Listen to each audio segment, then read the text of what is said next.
Mungkin sebagian dari teman-teman sudah menonton YouTube dari YouTuber mengenai predator seks di Jepara yang bernama Habib Syafiq bin Zainal Abidin Al-Idrus. Berita itu memang sudah saya peroleh dan sudah saya baca itu sebelum ramai di YouTube. Awalnya itu saya baca berita itu hanya sekilas dan tidak tahu bahwa itu adalah pelakunya seorang Habib. Lalu ada informasi yang masuk kepada saya mengirimkan sebuah link, ini pelakunya Habib. Loh, masa sih saya begitu? Terus saya teliti, loh iya ternyata pelakunya Habib. Namanya Habib Syafiq bin Zainal Abidin Al-Idrus di Jepara. Itu untuk detail-detailnya silakan bisa teman-teman riset sendiri di Google, banyak sekali. Mulai dari modus operandinya, waktu operasinya, melakukannya di kos, nyawa kos, kemudian korbannya itu berusia rentang 12 sampai 18 tahun. Bisa termasuk pedofilia ya berarti ya. Dan ada respon yang terekam di sebuah artikel itu dari masyarakat. Masyarakat itu berkata, "Loh, itu orangnya baik, pendiam," gitu.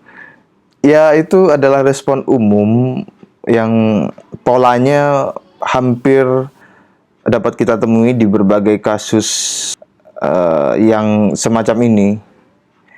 Misalnya terorisme, pengeboman, pelecehan seksual, predator seks seperti ini. Kemudian ya bentuk-bentuk penipuan-penipuan begitu yang entah itu mengatasnamakan agama atau dengan berbagai narasi lainnya, itu selalu begitu, hampir selalu begitu polanya. Di surface structure mereka menampakkan sikap perilaku yang baik, santun, agamis. Kalau dalam konteks ini ya, menggunakan agama sebagai kedok ya, agamis dan lain sebagainya.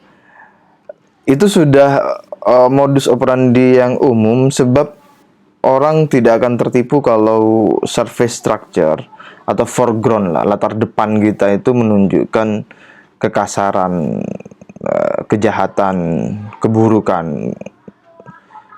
Maka kalau begitu orang tidak akan tertipu dan masuk ke perangkap sehingga menjadi korban, karena mereka sudah lari duluan. Nah, tapi bukan berarti orang yang perilakunya baik, sopan santun itu pasti berbuat jahat, ya, enggak begitu juga.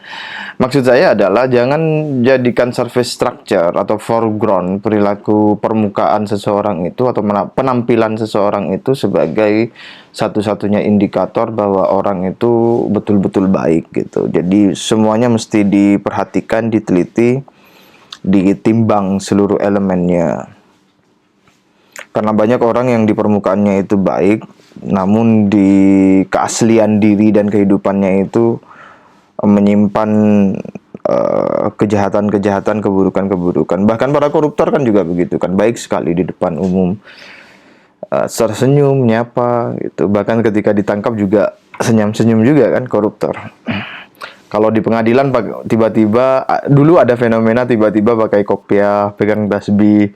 Kalau yang pria ya, kalau yang perempuan tiba-tiba pakai jilbab, pakai kerudung. Bahasanya subhanallah, masya Allah, yang begitu-begitu.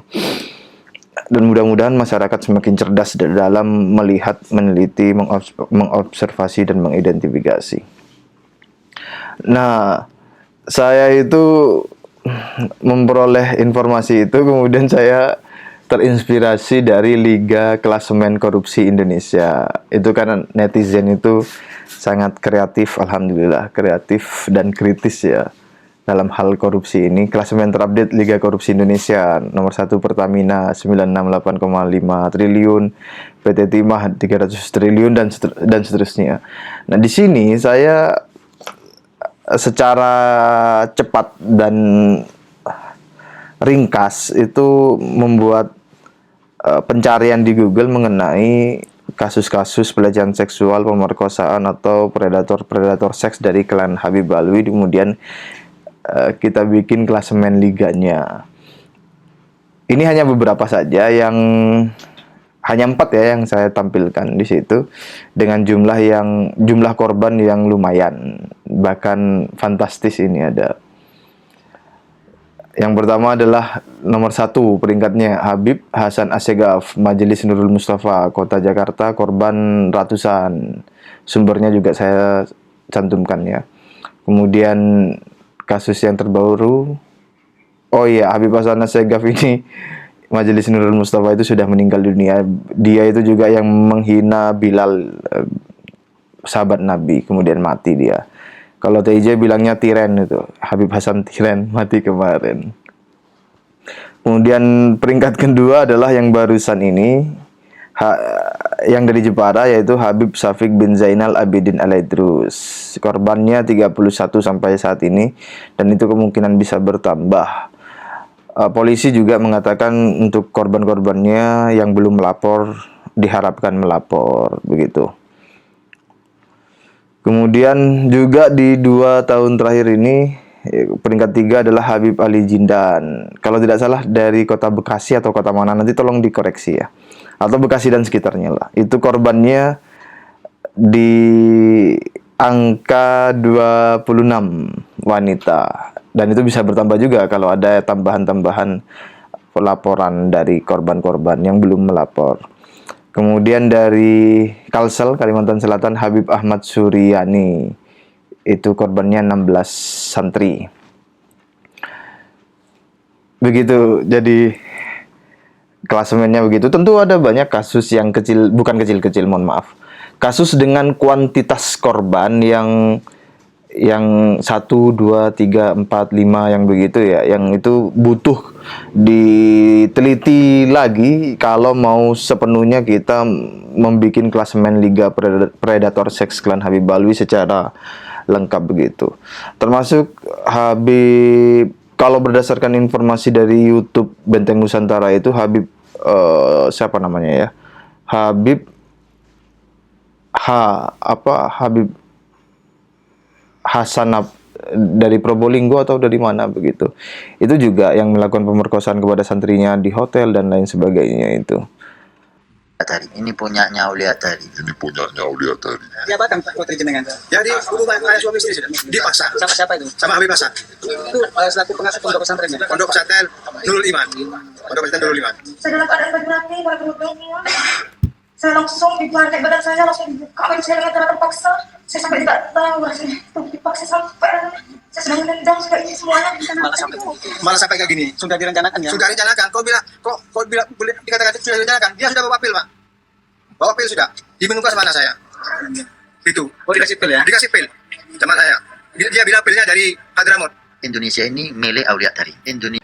Nah, teman-teman, bagi bapak-bapak, ibu-ibu yang memiliki putra-putri yang kiranya pergaulannya itu beririsan dengan pergaulan Habib, itu ada baiknya untuk lebih waspada, lebih berhati-hati, jangan-jangan begitu. Karena pola yang kita lihat saksikan itu yang dekat dengan Habib itu kalau tidak didoktrin untuk menjadi Habib, ya jadi korban dawir atau jadi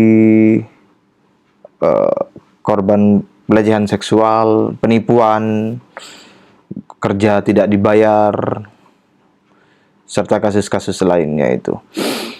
Nah, bagi Anda yang memiliki kasus dengan Habib atau kasus-kasus lainnya, itu bisa menghubungi, kalau butuh bantuan hukum itu bisa menghubungi hotline Divisi Hukum PWILS di nomor 081 391 488 388.